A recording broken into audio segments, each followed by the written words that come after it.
Welcome today to our Five for Faith series. We hope you have enjoyed a few of these, or maybe all of these, and picked up a nugget or two, something that maybe would help just kind of walk through this time together and offer something to think about.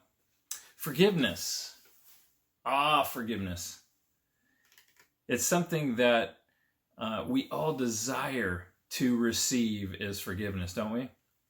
Well, we're going to delve into that thought today, that idea of forgiveness. And in pondering this thought, we all have times in our lives where we desire that so much. We have done something wrong to someone, or someone else has wronged us. And boy, what we need is that healing, that repair of a relationship, right? Well, it all is about forgiveness. You know, as a kid, I was often in trouble, unruly. Isn't that just amazing to hear? If some of you that know me can only imagine.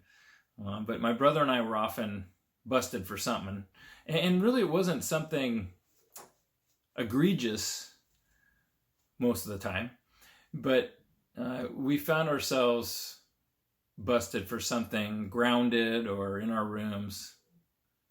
But the one thing that sticks out to me is how my mom dealt with our unruliness, and the oftentimes found ourselves being in trouble. When it came time to being disciplined, when it came time to drop the gavel, if we approached her contrite, my mom would often extend grace to us. And for both of my brother and I, and my sister too, that's a pattern that we have shared with our families as well, is this thought that if you come humbly before us, oftentimes we extend grace to you. And you know, God has designed us this way.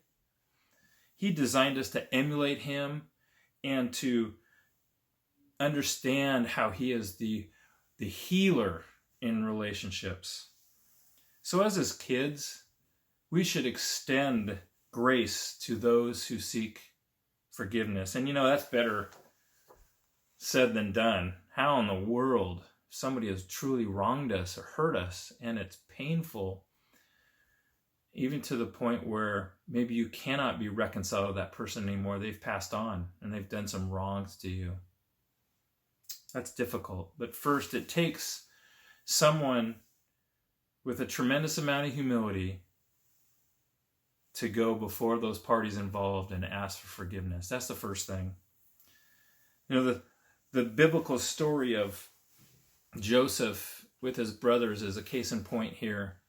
Someone who was tremendously wronged, and wronged by 11 of his brothers. And we know the story. Joseph is sold into bondage into Egypt. He was sent to be a servant of a high official, and that official wronged him and threw him in prison. We know the story. Joseph in turn followed God, and God rose him all the way to second in command. All the while along, his brothers thought he was dead, and his dad Jacob thought he was dead. Years of famine later, the whole world was suffering and in need of food, and when they went to Egypt to find food, here's Joseph. They did not know him, but Joseph knew them, and his brothers found out that they were invited to his table to be his guest. And finally, Joseph reveals himself to his brothers. What a time that must have been.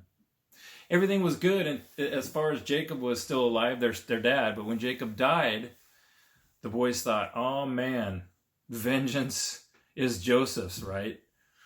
And he's going to wipe us out. Well, here's these words, and it's tremendous to me as I think of this story, this thought that he had the power to wipe them out. But these beautiful words are found in Genesis. He says, here are the instructions Dad left us. And I don't even know if this is true, but this is what the brothers said.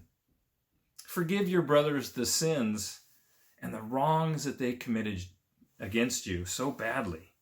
Please forgive the sins of your servants. Joseph's response was that he wept, the Bible said. And it was there he told them, am I in the place of God? Surely I'm not. You intended to harm me, that's true, but God intended it for the good, for the saving of many lives.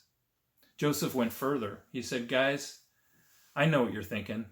You're thinking I'm going to whack you, but I'm not. I am going to extend grace to you and your family. I'm going to take care of them all. And the Bible even says this. He says that he spoke kindly to them and he reassured them. Wow. Relationships need forgiveness. And isn't that what God, through his Son, did for us? That he came running to us, waiting to be reconciled to us for the wrongs that we have done. Folks, give each other a break today. Maybe begin a new side of a relationship by just saying sorry and grace extending to them. Welcome someone back, perhaps, who has wronged you, and choose forgiveness. Thanks so much for watching today. I appreciate it.